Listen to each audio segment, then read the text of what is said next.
Welcome to the era of cellular reprogramming. In early 2026, Life Biosciences has officially launched the first human trials for Yamanaka factors, obviously named after the Nobel winning famous scientist Shinya Yamanaka. Yamanaka factors are the four transcription factors OCT4, SOX2, KLF4, and CMYC, OSKM, that reprogram somatic body cells back into the pluripotent stem cell state, similar to the embryonic stem cells, allowing them to become any cell type that can rewind cells to a younger state. These factors are crucial for creating induced pluripotent stem cells that can self-renew indefinitely and develop into any cell type.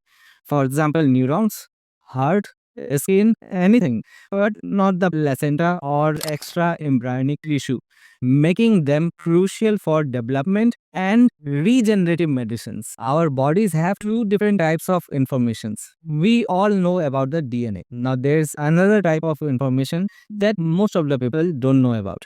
It's called the epigenome, and it's the reader of the DNA.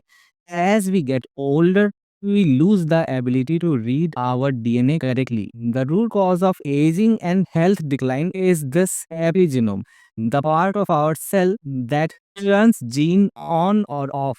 What Yamanaka actually did was the cloning experiment, but in the dish, converting an adult cell to age 0 again to have a pluripotent stem cell that could turn into another tissues, creating many different cell types. It actually worked, but a few labs took that finding from Yamanaka and asked the question, what would happen if you did something like that, not in the dish, but in the tissue or a cell from an animal and put it back into the animal?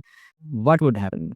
And that was a big risk, right? Because you could easily end up with a cancer, which actually could happen if you could turn on all the Yamanaka factors. But researchers tried it anyway, going all the way back to what Yamanaka did. In animal test, they didn't just slow down the aging, they actually rewound it by making old optic nerve cells act like they were brand new. And they aren't working alone. An AI platform called Clockbase just finished reanalyzing millions of molecular profiles using over 40 aging clocks to stop interventions that slow or reverse aging. It discovered thousands of overlooked age modifiers. To be precise, 5,756 compounds in total, and they are all set for the first human trials in the first quarters of 2026. So we are living in the first decade where biology is no longer a fate. It's a choice, and we can see the glow of life, and we can use AI to find the fountain of youth and rewrite the letters of our own existence. Well, let me know in the comment what blew your mind most, and I will see you in the next video.